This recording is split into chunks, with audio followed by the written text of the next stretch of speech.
Hello and welcome to the Wisden Cricket Weekly podcast. Lots and lots planned for this show. We've got an extensive look at the opening rounds of the 2021 County Championship, a look at how it's going in the IPL, where RCB have raced off to a perfect start, and a look at the new issue of Wisden Cricket Monthly, which includes Phil's wide-ranging interview with Essex and England's Dan Lawrence. To get through all that and more is former England batsman Mark Butcher, managing editor of Wisden.com Ben Gardner, and the editor-in-chief of Wisden Cricket Monthly Phil Walker.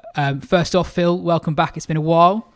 It feels great to be back, truly. Wonderful. It's an emotional experience. I thought I'd been left at the bottom of the queue, you know. No, not at all. But now I feel back, feel part of the team. Wonderful. It feels good. Because you'll no doubt bring it up at some point in the episode, you've been in the wars as well. Well, yeah, because normally I'd be playing by now, wouldn't I? I'd be certainly in the nets, but no, I have a broken wrist, thanks to Vidushan Huntaraja. He's a fine writer. And a rather clumsy centre-back, and he did me in a five-a-side 2 weeks ago. I'm pretty sure he got the ball. Yeah, he got some of the ball. He got a lot of the man. He's yet to apologise or even pretend to give a toss about the fact that I've been casted up for the last 2 weeks. Why would you apologise? I mean, you know. Yeah, I guess so. I guess sport, so. mate. In fairness, Mark, unforgiving. In fairness, Mark, you weren't there. Okay, it was a nasty tackle. First day back. We're talking about the IPL. None of us are there either. True. And also, before we get going, a special hello to C. Grecian, our very kind listener in Vietnam, who left a nice review after last week's show. How many stars? 5-star. And he also picked out your analysis of the recreational game, not the professional game, the recreational game. That's when I come alive. Which is good. Exactly. Anyway, the County Championship, we're 2 rounds in. It's been a fun start to the season. I've picked my team the first 2 rounds, and we'll kind of go from there a little bit. There are a few players in there who you might not have heard of. There are some good stories in there, and some England interest as well. So I've gone for Adam Lyth, Sussex's Tom Haines, James Bracey at Gloucester, Durham's David Beddingham, Glamorgan's Kieran Coulson, Ben Folkes, Derbyshire's Matt Critchley, Ryan Higgins, Simon Harmer, Ollie Robinson, who took a 9 for this week against Glamorgan, and Mohammed Abbas. Phil, in the new magazine, we all picked out our bolters for the Test summer. You picked James Bracey before this week's round of fixtures, so you must be feeling fairly smug right now. Yeah, well, broken clocks and all that. I saw him. I watched that 2-day game last year, the inter-squad game, just after lockdown, when England had got everyone who's kind of vaguely in the shop window together, 50-odd players, it seemed like, for a couple of weeks. He made a very, very good 85 opening the batting against, obviously, a test-class attack. And all right, it was a trial game and so on. But people were playing for their places there, and there was a definite edge to that game. And he batted really, really well, I thought, against Anderson in particular. He was good against the short ball as well, against the quicks. And I think that innings propelled him into the winter tours. Now, he didn't really get a sniff, I don't think, of making a debut this winter, but they like what they see with Bracey. He can and has opened the batting effectively.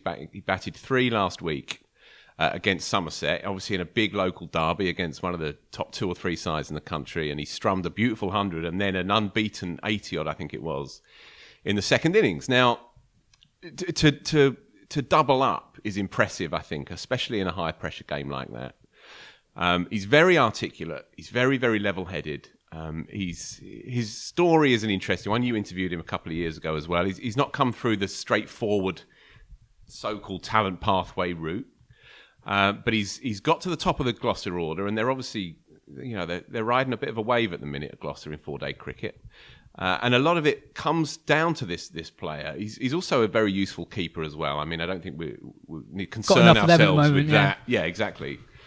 Every young player is a keeper as well on the side. Yeah. But I like the way he sets up. He's a left-hander. As I say, he plays the quicks very well. And when you look to that first Test squad, I guess there are 1 or 2 possible holes or possible openings in the top 3, possibly, especially with Sibley, you know, having possibly got an ongoing injury. I think he was able to bat in the second innings for Warwickshire last week. But again, 1 or 2 question marks against him, and Rory Burns as well, you know, need to score. And I'm sure there's one around the corner. But if you are looking at that England side, there are 1 or 2 areas where players can bolt through. And I think that Bracey is one to look for. I mean, I'm feeling quite smug because I called this one up last week. He'll get a pair next week, and then we can talk about someone else. Yeah.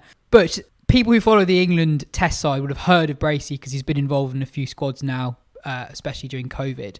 But people might not realise how out of the blue it was that he got picked in the first place, particularly in the Lions squad. I think his first class average was about 34, 35. He hadn't played that much. That's the new 50. That's true. He only had a couple of seasons in the Gloucester first team before he got that England Lions call-up.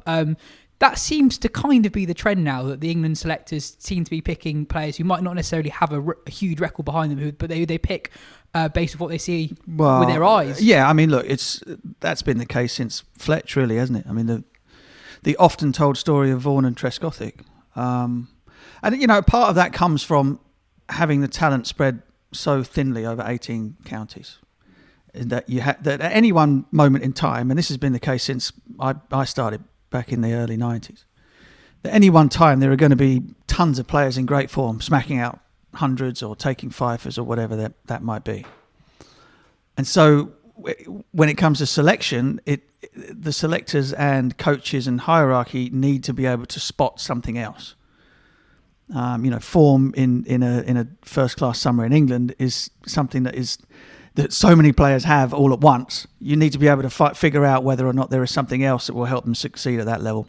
So with Bobby Bracey, James Bracey, they've obviously spotted something in terms of his character and in terms of his desire and his work rate, willingness to improve, all of those things. Somebody that will make it at the higher level, and that's basically the job of the selectors and the guys who are running around doing the spotting, the scouting underneath the big two, or the sort of slightly big one and the very short two. Do you what is it that selectors, do you think, are looking for in players who might not have that record? Is it the attitude, or is it ability to play high paced bowling? I think you kind of, what you're looking for is the opposition and the type of game in which these players are successful. Is it a fourth innings run chase on a Bunsen? Is it playing against overseas quicks? He might have made no runs whatsoever against a nondescript attack on a green one somewhere, but against a test class attack, as Phil mentioned, that Bracey first impressed against, on a flyer in a big contest. All of those things need to go into the pot. It's not necessarily, the numbers don't lie, but it isn't necessarily just the numbers that are going to get you that extra recognition. And I guess second innings runs, fourth innings runs in this particular instance, that they don't count double, but they do count that little bit more. And I think we'll come on to Dan Lawrence later, but he said that to me. He said, thinking about what he needs to do to establish himself, he said, first innings runs are good, but second innings runs is where you make your bacon. That's a quote.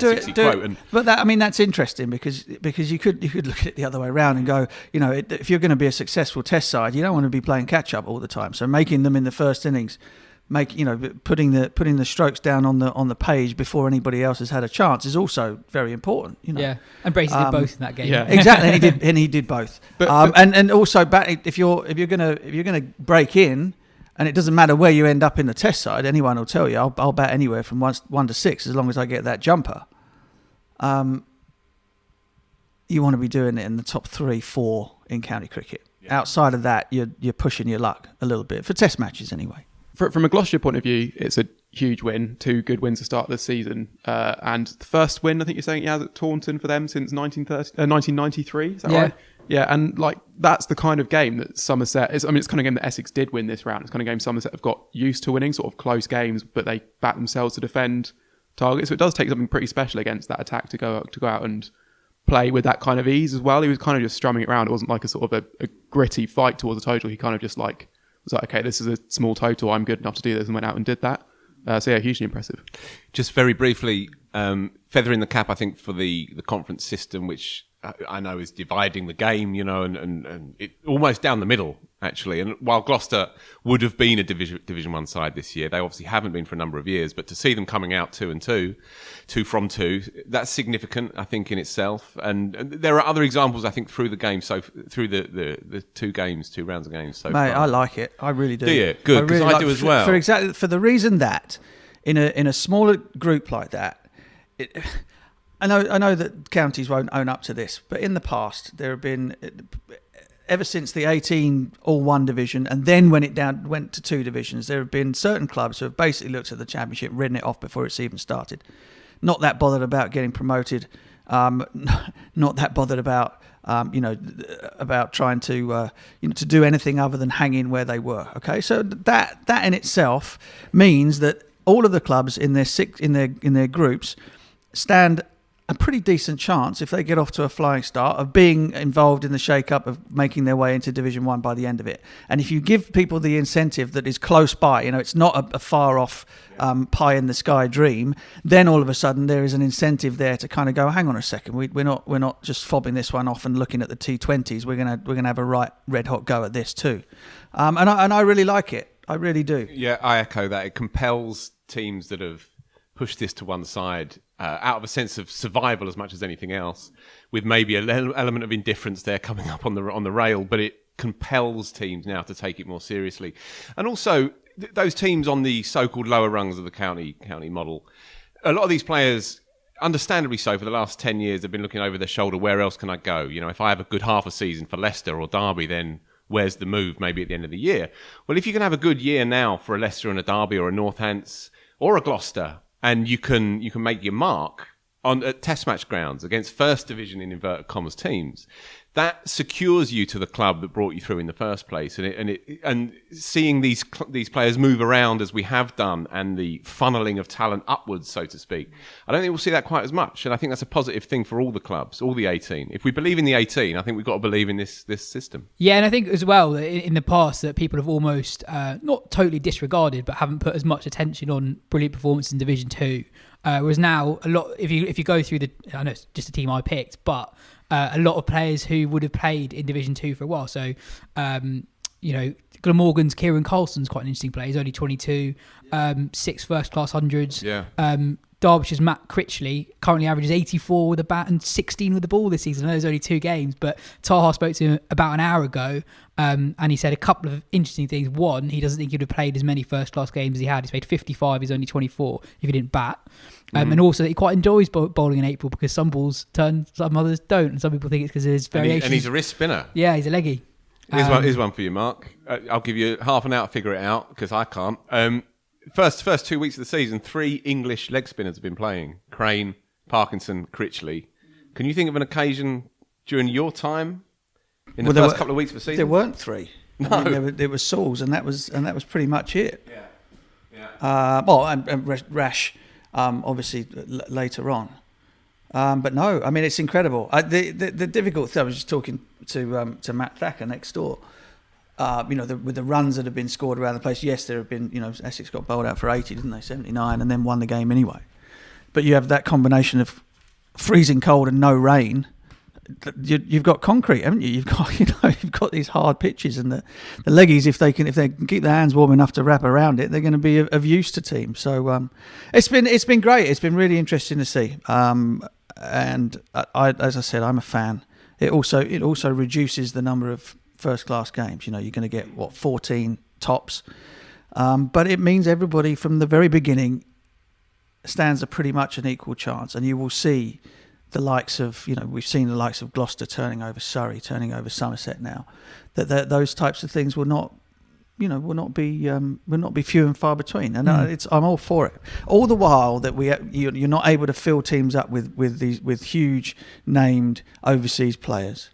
The more you can get of the 18 counties really ripping into each other in a smaller, shorter championship, the better it is for English cricket. I've also liked how some of the big name overseas players haven't just ripped it up from day one. Kemar Roach struggling here at the Oval, for example. It was very flat, but still, it's quite nice seeing some county players who aren't that experienced. Sam Evans getting his first county championship 100, for example, against an attack with Kemar Roach in it is a good thing.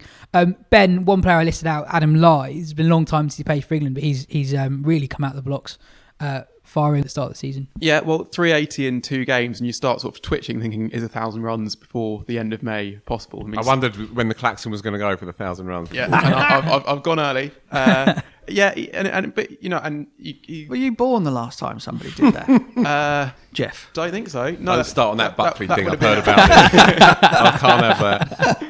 That would have been Hick, wouldn't it? Which is what, in the 90s, in the 80s, 88. Sorry? In the 88. 88. Yeah. So, just before your time. Well, 6 years before my time. Yeah. So yeah, but yeah, no, Lyth is genuinely an interesting one because it's very easy to group all those English openers that were tried in Test cricket together. But actually, if you look back, I don't think you could say he was harshly treated because he couldn't get a run in that Ashes series, and he then didn't go and tear up county cricket afterwards.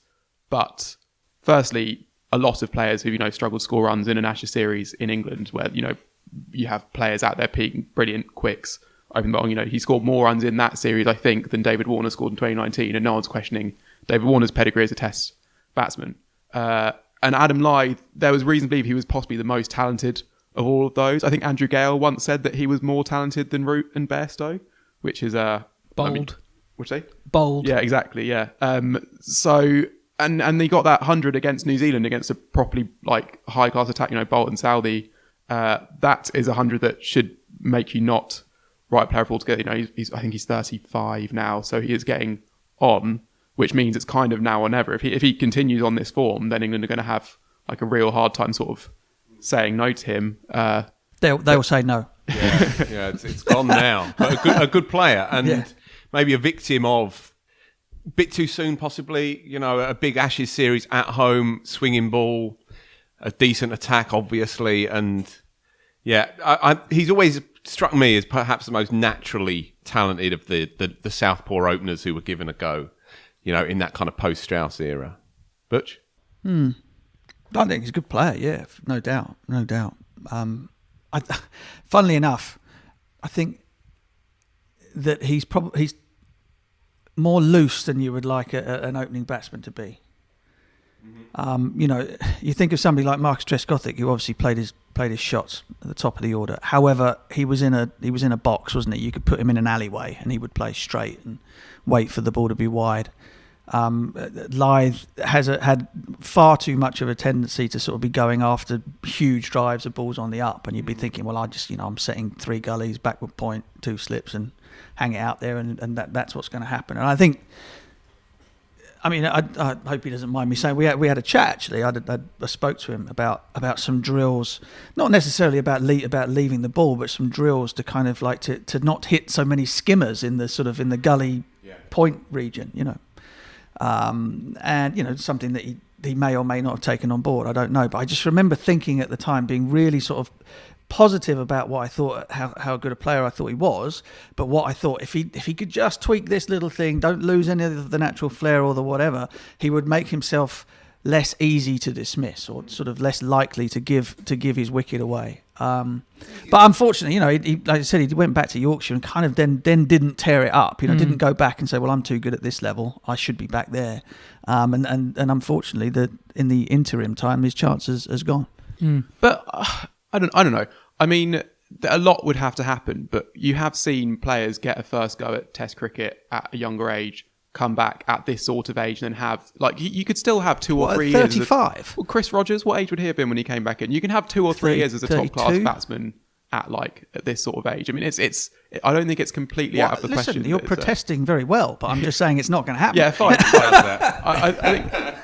No, I'm not saying that the only reason that he shouldn't be picked is that he's too old, but it really isn't helping him. It's not helping him at all. We've added 2 years. He's 33. 33. Okay, the point does still stand. I think it was one hell of a punt to imagine him making a second coming here. But I think there are spots open, and I think that not that he has as good a chance as anyone. That's not true. But if he does put together an unanswerable case, I don't think England can just completely. No, I mean, what you think? Rolls along so fast, what you're thinking is that if you're going to pick a little bit like Michael Carberry was picked for the Ashes trip, right? Carb's never played a Test match at home. Now you're talking about talented opening batsman. I mean, he, serious player.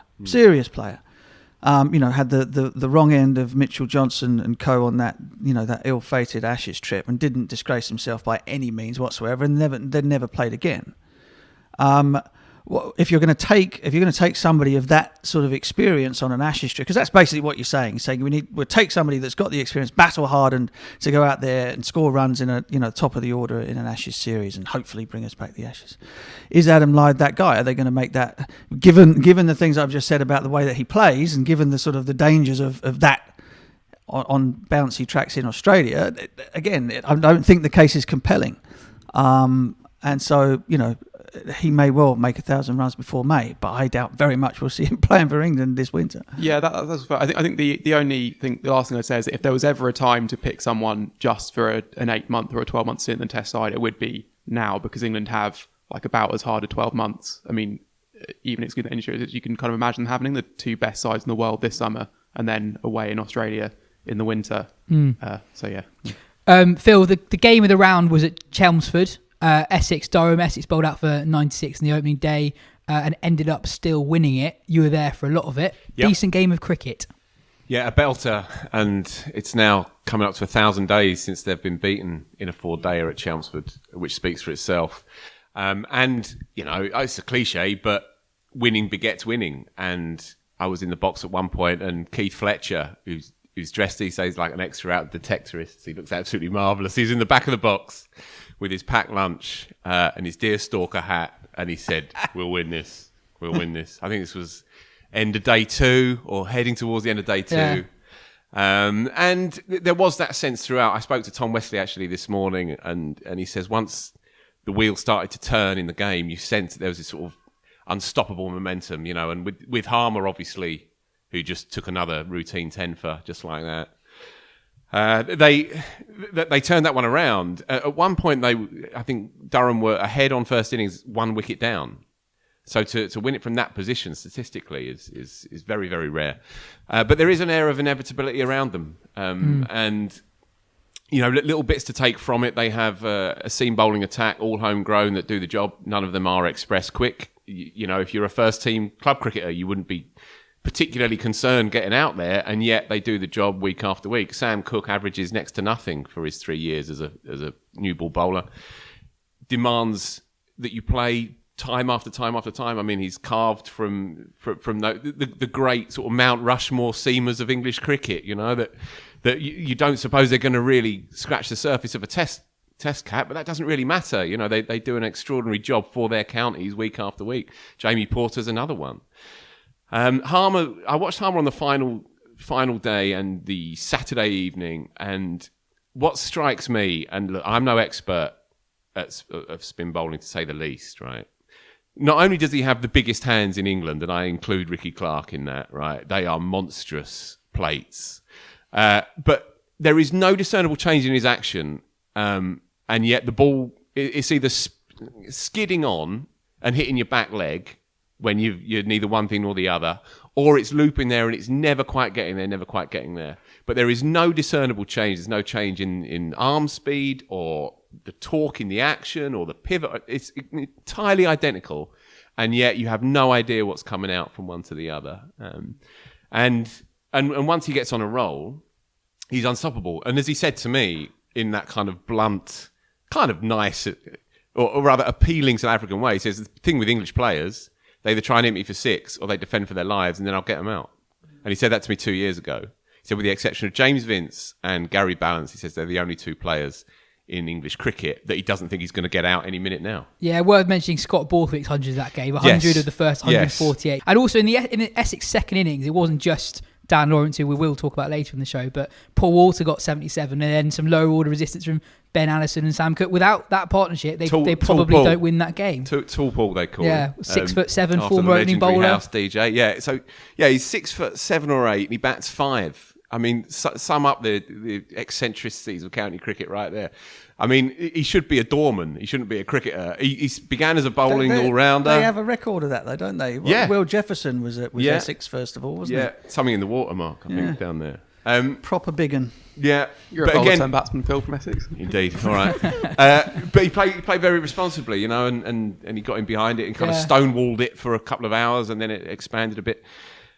It was just one of those get the job done type third innings, really. You know, no one really stood out. I can tell you something about that. If you're playing in a team whereby you know that if you get a team behind, even if it's only 150, come the fourth innings of a match, it doesn't half make batting a lot easier, even if you've stuffed it up in the first innings. Yeah. I remember winning a game against Hampshire at Guildford of all places. They bowled us out for nothing in our first innings, second innings of the game, and we were in the dressing room going, "Go on, please make us follow on," because we knew they wouldn't bowl us out again. we'd had an absolute shocker, just nicked everything and kind of hadn't played very well. Sure enough, the knock comes on the door. We want you to bat again, and we all just looked at each other, went right, okay, got 450 and bowled them out in the last. Sack Lane and Swords bowled them out in the last inning. When you know that is a shocking call with those two spinners in your team, that is a when you know that you have a bowling attack that can take wickets on anything, the batters just know that all you have to do is give them a chance. Yeah, and so it makes that 2 hour 50 or whatever it is, it makes it worthwhile. It's not something you think, well, I'm just wasting my time here. No, what we're doing absolutely fine. We'll take as long as it takes to get us back in the game, to get our noses back in front again.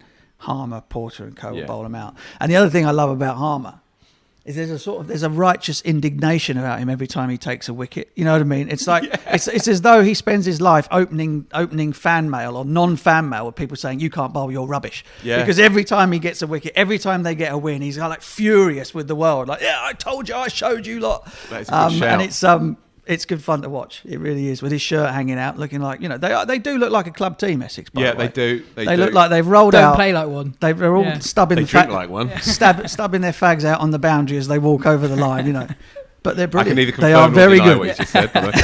Now that was a metaphor, but if that is actually happening, then all good.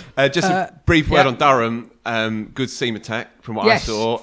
Bryden Cast is a good bowler. Quick, isn't he? The Lions have looked at him. He's 6 foot plenty, again, South African born.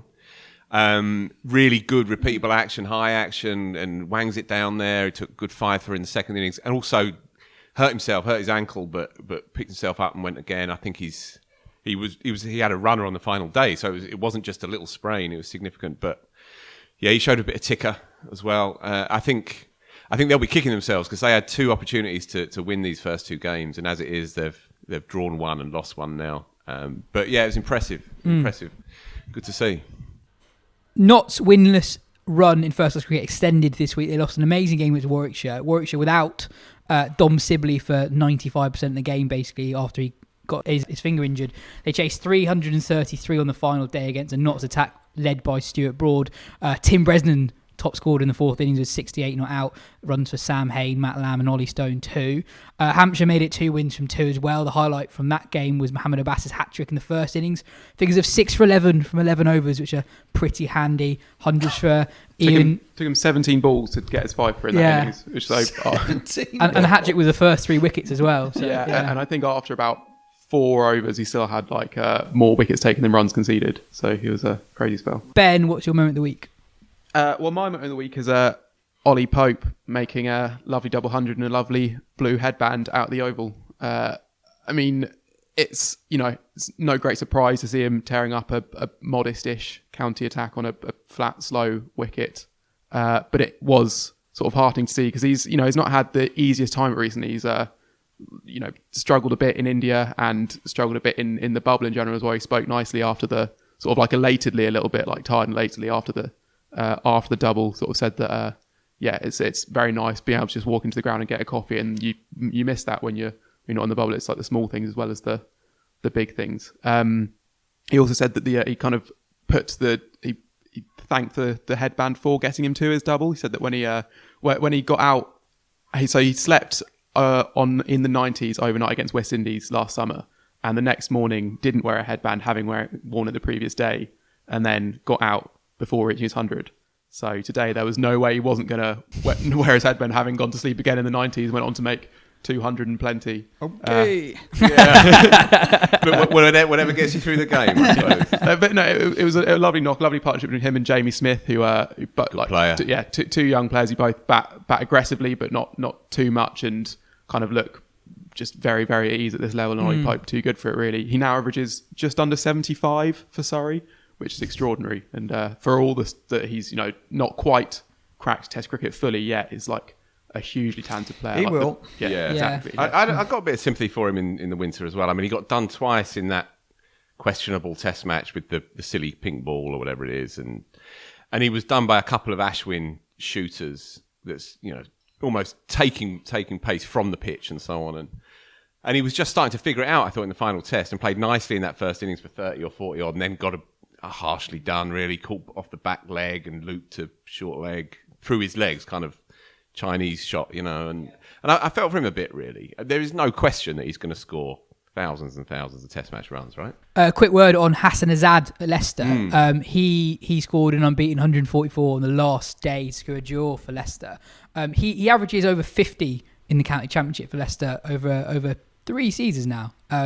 And I know it was a very slow pitch because it was hard to come by, but I thought he looked really, really good. Played Kemar Roach well. Roach kind of got better as the game went on. And also, he's one of those players who is a very low strike rate, very watchful, but he can play as well. He's got really nice cover drive, really leans into it.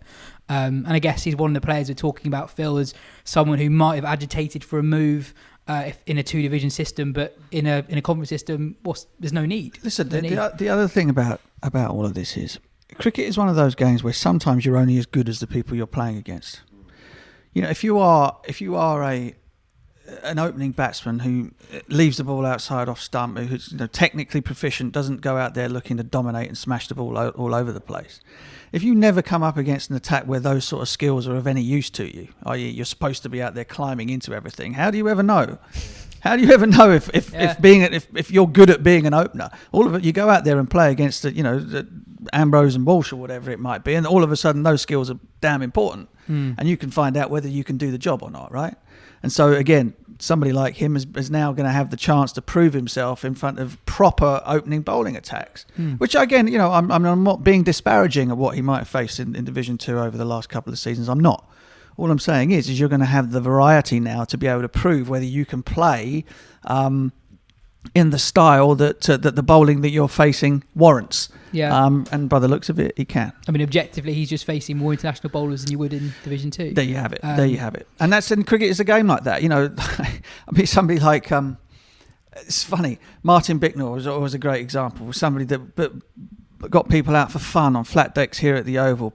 Proper players, proper opening bats. He'd go back to club cricket for Guildford, and they would just just slog him into the road.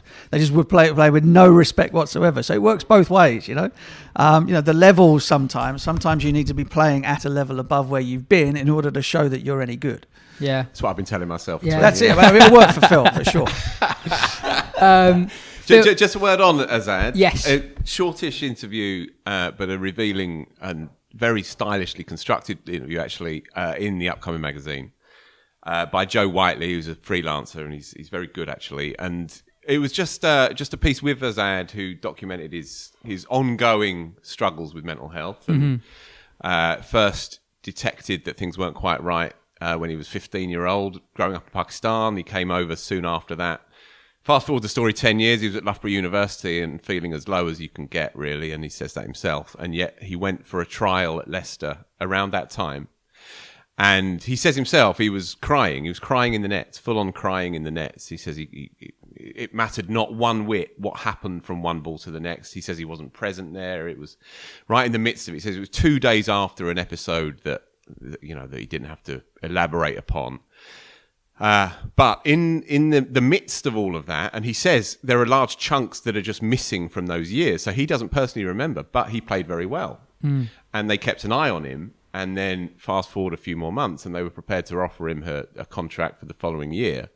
And he's gone from there. He averages comfortably in the 40s, I think, as an opening bat. I mean, anyone to do that, county cricket, is a good player. And it's an interesting story, and it was very eloquently told and honestly told, I think. And of course it taps into a very real and present issue for everybody. But county cricket has its own challenges when it comes to issues of mental health as well. And for him to speak so openly and respectfully on that subject was quite moving, actually. And it was a really recommended piece, actually. I spoke to him a couple of years ago.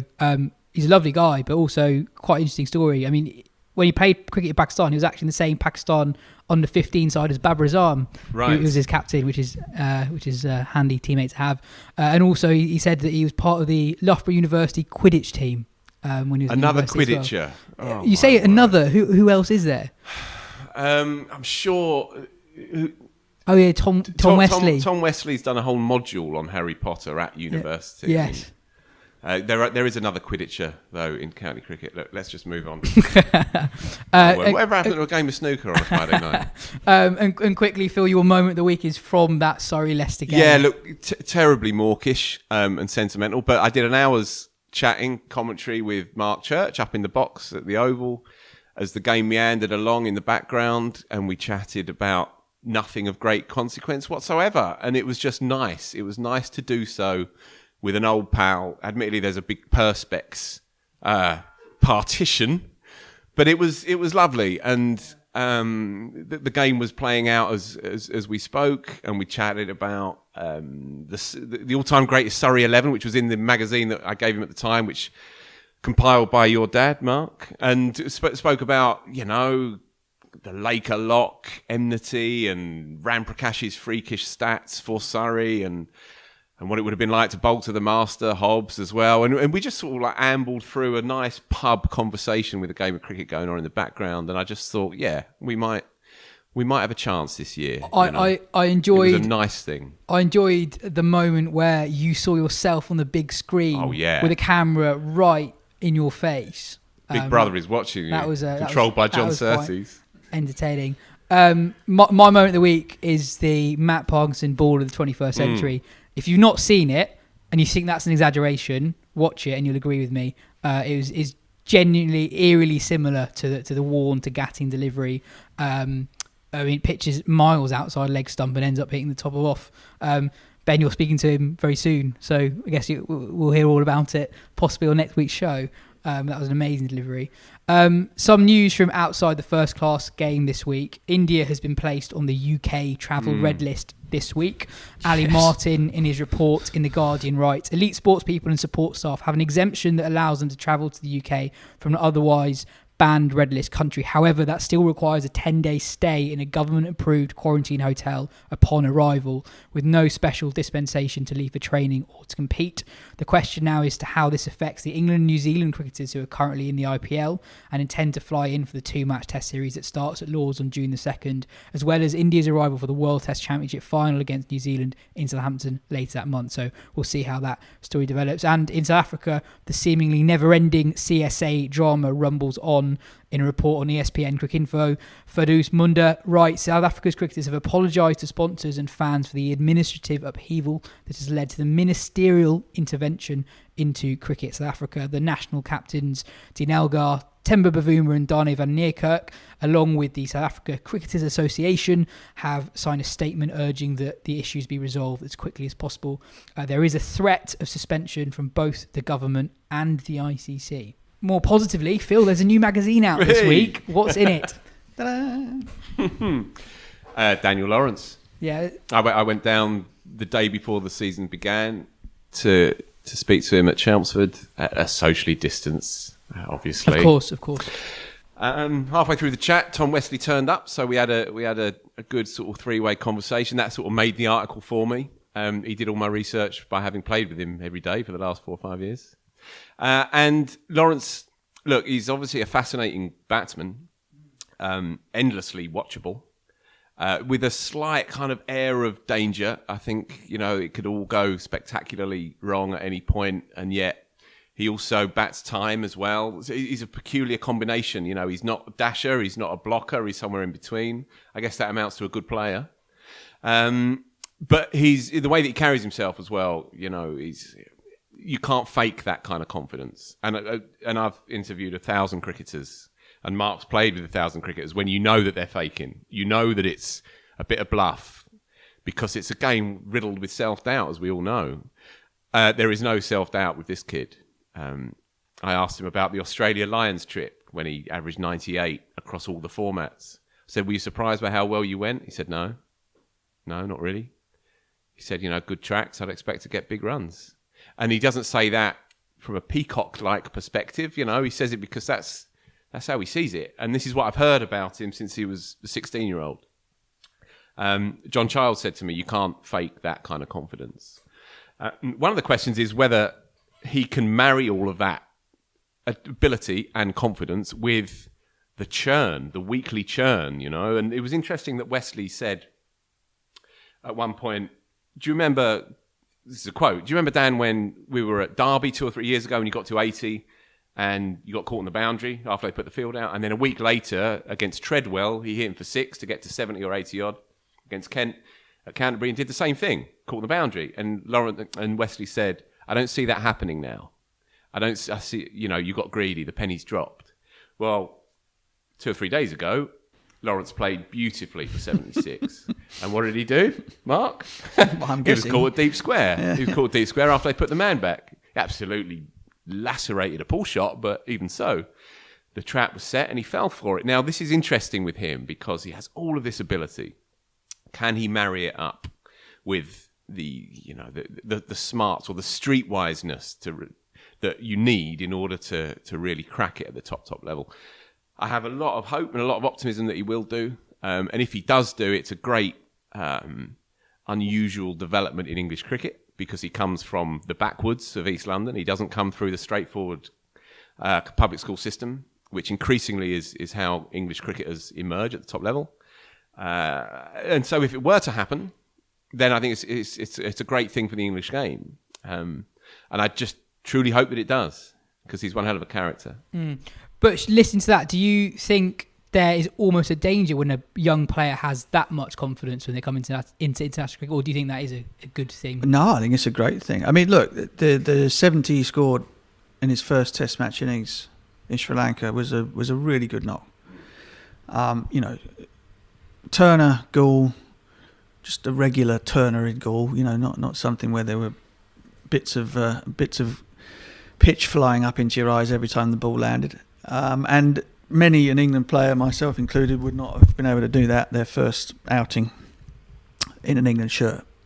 And he played quite beautifully. Found life a little bit tougher in India, as everybody did.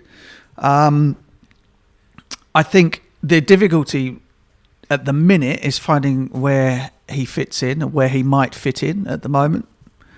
With Stokes at 5 and Pope at 6, potentially at 3. I suppose you could make that argument. I wouldn't, but well, whatever. So there isn't a sort of a gaping hole anyway in England's middle order that you'd say, right, Dan Lawrence, that's your spot. But he showed enough to sort of be on the very, very short list should loss of form or fitness or whatever afflict any of the guys in that middle order. And fair play to him. I suppose the other thing is what happens.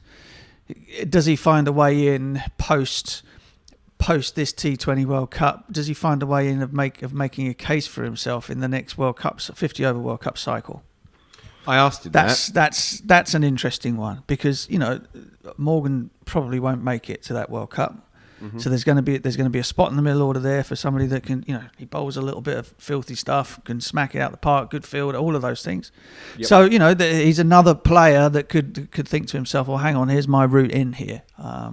We don't need to go down this road, but I did ask him that, and he said, well, when am I next going to play a 50 over game? He's with London Spirit this summer. Yeah, we talked about this before in the podcast. When are Pope, Crawley and Lawrence going to play cricket? Don't get me started. Don't get me started. What else is in the magazine? Well, we have introduced a new dedicated county section where we run 18 stories a month, basically. Which that Azad story is part of. Which Azad is part of. It's swallowed up much of the magazine. So if county cricket isn't your thing, then maybe go and buy a contemporary tractor or something. Let's do it on W.A. Smith's, which is actually quite a good magazine. We thought now more than ever we've got to nail our colours to that mast. We believe in the model as it is. We believe that county cricket is still the bedrock of the game, and you've got to nurture it and protect it for all it's worth. And so we're trying to reflect that a little bit more this summer, I think. And there are stories that emerge from county cricket that you don't always necessarily get a handle on, and national coverage has been squeezed of county cricket, as we well know. So we're trying to do that, really. Yeah, and it's 18 fleshed out stories. It's not just they're not they're not 200 nibs. worders. They're not news in briefy things. They're all hopefully relatively substantial pieces. Well, you can head to wisden.com/shop to get yourselves a copy. Also, I just want to bring Buckley in. He did write something rather beautiful, actually, about Anderson's final spell at Trent Bridge 20 2013, yeah. Yeah. When he bowled forever and ever and ever as England won one of the classic Ashes Test matches that's almost been forgotten. That was the Test match, wasn't it? Where Broad was a bleep bloke, but Brad Haddin nicked the final wicket to the wicketkeeper and stood there. yeah, that's right. And England went utterly berserk at the end. Oh, yeah, great Test match. Yeah, why did you choose that spell? Was it as good a piece of writing as "Lover, You Should Have Come Over"? I'll answer Yaz's question. So, I mean, firstly, it kind of sums up what I like about James Anderson, which is the kind of how hard he's had to work for it all, rather than how good he is when everything is in his favour. Like, I've always liked seeing him sort of plough his furrow when it's been really hard going and he's had to really struggle to keep the runs down and, like, you know, get a fortuitous wicket here and there, and he just bowled brilliant. It was also sort of from a personal point of view, my brother moved back home because of a bereavement, so we kind of were updating each other on the Test match as it was going on, and that last day we kind of watched the whole day because it was the kind of morning that began. It could have all been over in half an hour, or it could have been a real classic, and it was the latter.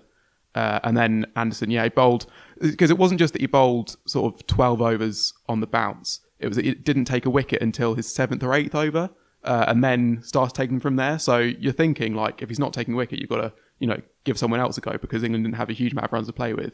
But he just would not let go of the ball. And then when he did, Finn and Swan, I think, both got a bit of tap. And so he then had to come back again before lunch and then just after lunch to finally get that wicket. And the final moment is a great one, as Mark says, because it's sort of one of the best instances of DRS adding to the drama, because it wasn't like a clear-cut thing that there was like a definite spike or a definite noise. So England was sort of waiting for that moment to come on the big screen. And so when it did, there was like a proper, like a genuine, joyful reaction that just added to it. Everything. Also fed that photo, I think it's Phil Brown, although it may not be, when they're all together. Obviously, they're in the huddle waiting for the decision, and so you get that marvellous shot where it's only photo. The 11 players together. Euphoric. I think listeners might find it quite interesting that you got into cricket quite late for someone who works in cricket. Yeah. And that was one of your earlier... Yeah, 2011 was the first summer that I properly absorbed everything of. So, yeah, I guess that was the first almost proper Ashes series. So it was like a bit of build-up. And then it was, because it was a weird Test match, but it was a really good one. You had been retired 2 years. I was thinking, I was already a weathered hack by 2011. Anyway, this is a theme developing here. Yes. The IPL, as we mentioned in the last few shows, across the IPL we've partnered with Who Knows Wins, a social sports game where mates, families and colleagues pit their wits for real money and bragging rights. In week 2, last week, Phil and Joe are tied on 5 points with 3 rounds to go, 2 points behind the current leader at the moment, in with the sniff of claiming the pot. Ben and I aren't doing great. Week 3... If we do win, it goes to charity. Yes. Incidentally. Yes. Yeah, a bit of chance to shine action. Absolutely. And week 3 of the IPL by Wisden League begins on Friday. This week... It is really good fun. It is good fun. Get stuck in. And this week, the league is purely asking you to pick the winner of the games from Friday through to the following Thursday. To take part in the league, download Who Knows Wins in the App Store and head to the cricket section for your chance to win the pot this week. The more people in the league, the bigger the pot. Phil, you're audaciously going for Mumbai to beat Punjab on Friday. Yeah, I mean, shock horror.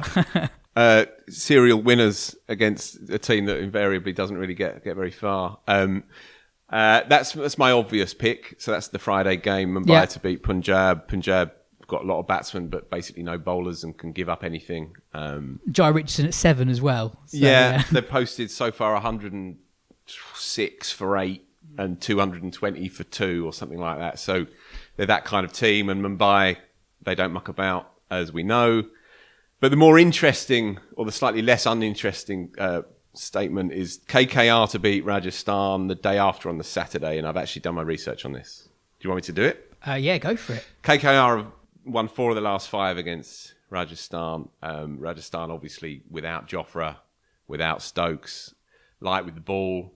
And Rajasthan have been woefully unreliable again, as they were last year. Even the game that they won, they're 2-1, 2 defeats, 1 win so far. Even the one that they won, 6 of the top 7 batsmen didn't even get to double figures, and the game that they did win, the game that they almost won, the game I mentioned earlier, the 220 versus 217 game against Punjab, it was a Samson one-man show. So their batsmen, and I include Butler in that, their batsmen aren't quite really clicking yet. And obviously without Jofra, you'd say that they're there for the taking. So Rajasthan to get beat by KKR and Mumbai to trample on Punjab. There you go.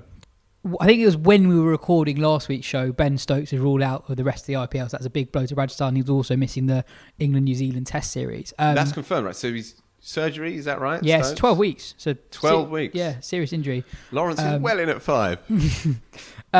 Ben, at the time of recording, RCB are 3 from 3. You've been reasonably positive about their chances this season, and it's fair to say they've possibly surpassed your expectations. Harshal Patel's done very well.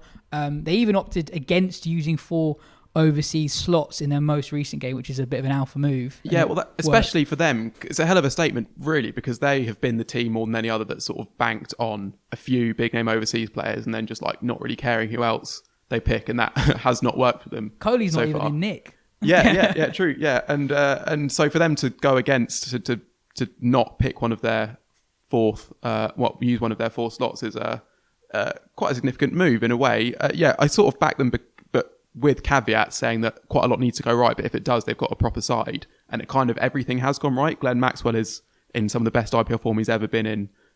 Suraj looks like he's come back from the Australia tour just as like a properly good bowler in all formats now, which he wasn't always the most consistent in the IPL. Harshal Patel, a real fine, and AB de Villiers is just an absolute freak, isn't he? I mean, that was an amazing innings yesterday, and also just felt complete, or was it a couple of days ago, it just felt completely inevitable, basically, that he was gonna that every ball was gonna go to the boundary, and it was a surprise when it didn't.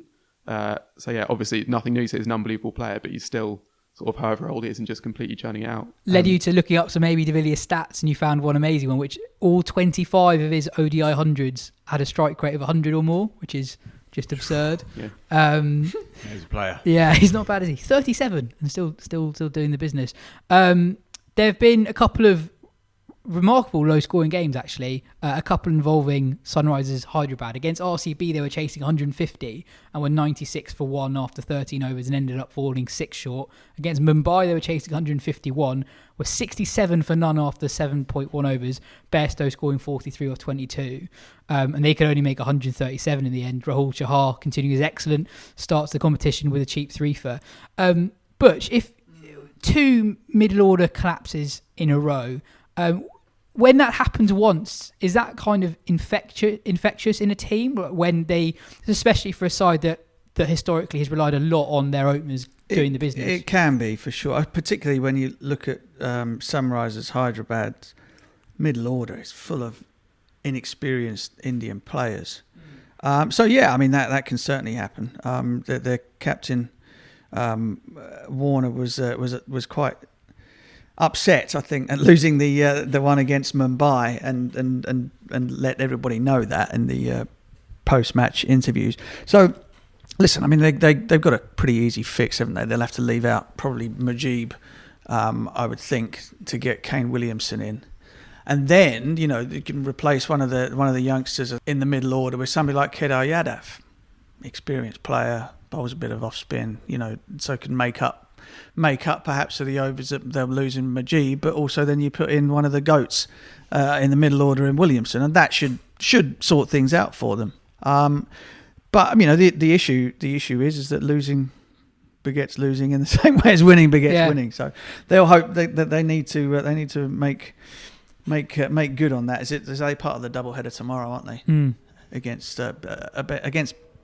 Punjab. So I mean that's a good team to be playing when you're 3 from 3. Yeah. Because they blow very, very, very cold to sometimes hot themselves. So that should be a great game in the doubleheader tomorrow. Delhi last year's runners-up are 2 from 3 at the time recording. Shikhar Dhawan has been very, very good, and he has been for a long time in the IPL. Prithvi Shaw's found form, as we mentioned last week. Ben, from an English perspective, I know we talked about Chris Woakes on last week's show. He's done very well in the power play, not so well at the death, which is what he's done before. But he's barely played T20 cricket in the last few years. You wrote a really good piece about how his case with England might not have been aided by how he talks about himself in the media, which is quite interesting. Do you want to explain that? And quite interesting to hear what Butch thinks about that as well. Well, I kind of got the impression that he didn't hugely talk himself up, but I was surprised going back and looking through what he'd said, just how much he kind of talked himself down. Like, it was in March last year, so when we still thought the T20 World Cup was going to be that year, they kind of said, you know, England know what I can do, and it's going to take absolutely loads of injuries for me to be in with a shout. And then in December last year, he was talking about the T20 team entirely in the third person, sort of saying like, yeah, they're doing really good stuff, a bit like we were doing in the ODI World Cup. And it's like, there's no reason why you couldn't be in the mix for this team. And I know he hasn't played a lot of T20 cricket, but just like he's a very skillful player who can do lots of things. And there's no reason why T20 cricket couldn't be one of them. The one thing I would say about his IPL performance is he's developed sort of like a split-fingered slower ball that he holds so with his fingers a bit wider, that means that it's basically the exact same action but comes out a little bit slower, which must make it hard to pick. But the question I was wondering for you, Butch, is how much do you think actually how a player sort of talks about themselves and how they're talked about in the media, does that actually affect selection much at all, or do you think England will go into it sort of with like discarding basically everything they've read and just going on what they can see themselves? But I think it can only harm you as an individual if you're not particularly vociferous in backing up your own ability in the press. I'm not too sure about what the press writes makes it a huge amount of difference. I mean, sometimes, believe it or not, the media just tell the truth of what they see, and they're right. You know, that does happen, doesn't it? Well, it does happen, yeah. So, you know, and if and any player worth his or her salt will ignore that and try to put things right. Will be honest with themselves to know that yes, there's an issue that needs addressing, address it and get on with it, you know, and ignore it. But when you've been captaining teams and involved in management level and all of that, senior players, do you sometimes though find it hard to deal with certain characters who are?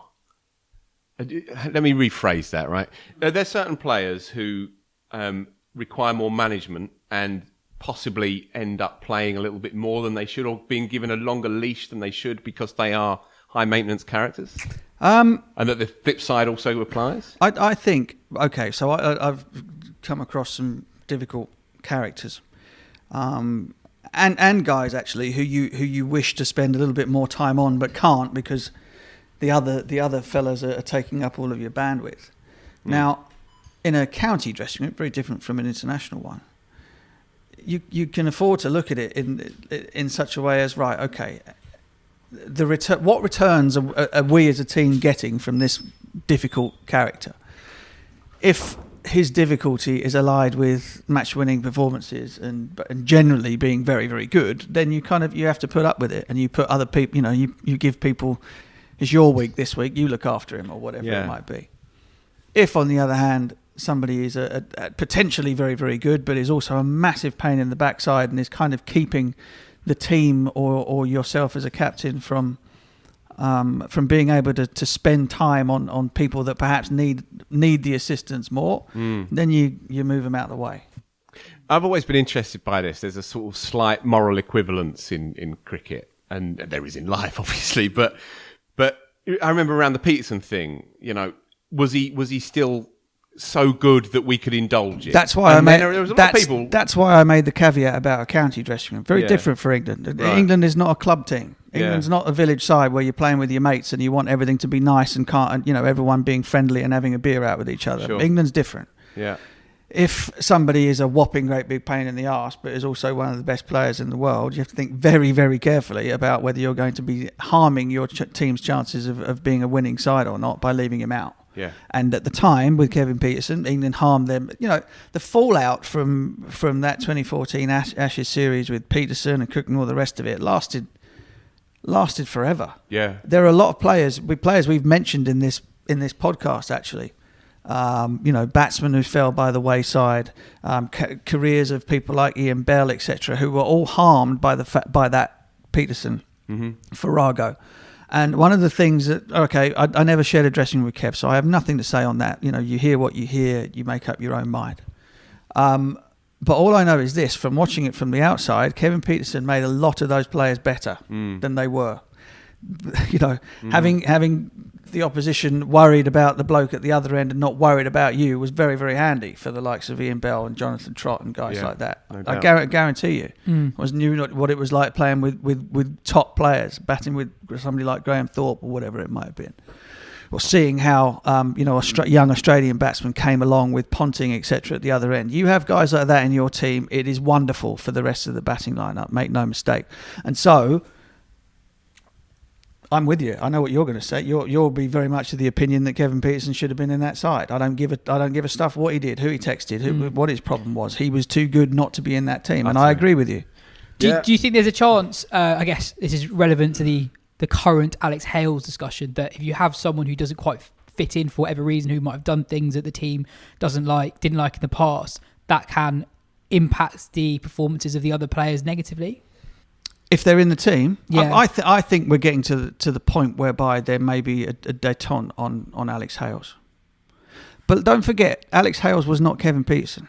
Alex Hales was not undroppable. Alex Hales was not the greatest player that England have ever had when he did what he did in Bristol, when he then failed a drugs test.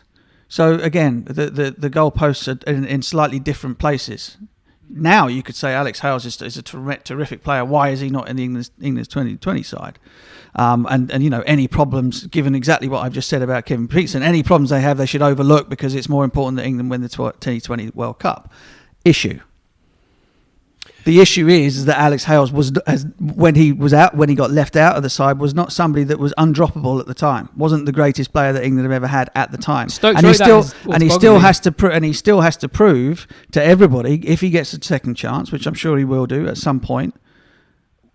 Because if he lets them down again, he's gone forever and ever. I mean, he's almost unbelievably lucky to get a chance this time, given that we were 2-3 months away from a World Cup that England had spent 4 years planning for, when his latest indiscretion cost him his place in the side. Yeah, it's interesting this, without getting drawn too much on the Hales thing. I think people who haven't spent time in professional dressing rooms find it easier to feel sorry for him, or feel that he's been harshly dealt with, or feel that there is some kind of personal agenda against him. But when you've been in it and you live in each other's pockets, day after day, week after week, year after year, that's a different reality, isn't it? And you're not the first ex-pro or current pro to say something similar to that. And Stokes, as you say in his book, unashamedly says, well, if he'd been world-class run scorer week after week, then we'd have probably looked at it in a different way. We talked about it before, but I guess the argument is that in T20 cricket, he actually might be, he's closer to that than he was for the ODI stuff. It's been 2 years. Just a full stop then. You do think that he'll play again for England, do you? Well, I've heard that they've been speaking, that Morgan and Hales have been speaking. Because, again, I remember when Alistair Cook took over as captain, the pragmatic decision that Alistair Cook made to take KP on that tour of India. Alistair Cook, brand new captain of India. Who is our best player spin? Kevin Pietersen. Am I going to leave him at home? Am I hell? Yeah. Am I stupid? Of course I'm going to take him. So Alistair Cook went and spoke with Kevin, and they made sure that everything was sorted, and away they went, and they pulled off one of the great England away wins of all time. So, these guys nothing happens in a bubble. Nothing happens in isolation, in a vacuum. Alex Hales will be looking at the T20 World Cup going, you know what? We could perhaps do with a little bit of extra firepower. We've got a whole batting lineup. Everybody wants to open the batting. We've got this bloke outside the team who wants to open the batting, etc., etc. Is there a way of making our winning the T20 World Cup more likely? And, and you see, the interesting thing again with that is you go back to Jofra being picked late. That wasn't because he'd done anything wrong. It was just because England were getting into the run-up to the Cup. Everything was pretty much in place, but they were missing an ingredient. And lots of people went, oh no, but you can't bring him in now. What about the team spirit dynamic. And when you get up to the edge of the tournament, and it becomes all about winning that tournament. This isn't about being on the road together for 4 years. Win the tournament. You can make a pragmatic decision based on what might be best, what's required in order to pull off that particular task. And then if it happens, if you win, great. Everything's forgotten. If you lose, he goes back on the outside again. And I have no issue with that either. That's professional sport. It's not nice. You get left out, you get dumped, you get sacked, you disappear without a trace, having been brilliant beforehand. All of those things happen, and it's all fair. It's all good in professional sport. Without naming any names, were there times in your career where you played with blokes you just didn't really get on Yes. with. But yeah, Well, no, not that I didn't get on with, but I just thought were More trouble than they were were much worth. more trouble than they were worth. Yeah, and again, I say it again, in a county dressing room where you are literally living with each other for that whole time, that becomes toxic. And if the return, as I say, if the returns aren't Hobbes-esque, then you go, sorry, pal, off you pop. is there not an argument that in international cricket now they spend so much time away from home that it is almost like a club dynamic? Yeah, it is a little bit. It is a little bit. Again, you see, The stakes are higher. the stakes are higher, and the rewards are higher too. Now, again, I don't know what the bonus structures are for winning Test series, winning one day series, or whatever. But I'll wager they are a heck of a lot of money, hell of a lot of money. And so, if you've got some bloke in your side that's helping you win multiple Test match series year on year out, you kind of forgive them being a pain in the neck while you're away on the road. You all got single rooms. You can all do you've all got enough money to do what you want anyway. You just ignore the bloke. You know, he wins you. But if he wins you a bunch of series, you're sticking all that in the bank, and the kids can go to private school, and you've bought your house, etc. This is a feature that we're going to do later this summer in the magazine. The worst atmosphere dressing rooms in history. Oh, really? That's really interesting. That's really let's interesting. have a chat after this show. I don't think I was ever in one of those, No, but I know a man who was. Yeah, no, indeed. And yeah, there's so many stories that you hear over the years. Dirk Nanners used to write a column for All Out Cricket, which is like a precursor to Wisden and so on. And he won the double out there in Australia, the 50 over and the Shield. And he said the dressing rooms, Queensland dressing room, I think it was absolute hell. Day after day, people openly fighting, physically as well as mentally. People having affairs with players' wives, the whole shebang, right? He said it was wild, and yet they were unbeatable. And I'm interested by that because we hear lots of things about team unity and spirit. Well, that Australia team, the Australia team that I spent all of my career getting beaten by. You know, they had cliques and factions in that like you wouldn't believe, people that didn't get on. But it didn't matter. They crossed the line and they beat you up. You know, they were playing for something bigger than themselves in wanting Australia to win Test matches, and that's all that really matters. So it's, you know, you do not have to get on with the people you work with. I mean, you guys know that better than anyone. Well, yeah.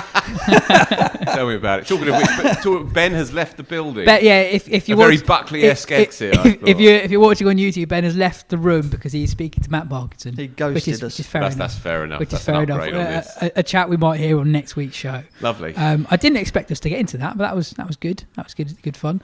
Thanks, boss. Yeah, this has been the Wisden Cricket Weekly podcast. Cheers, Phil. Cheers, Butch. Cheers, Ben. Pleasure. We'll be back next week. If you enjoy the show, hit the subscribe button, tell your friends, and we'll see you next time. Cheers.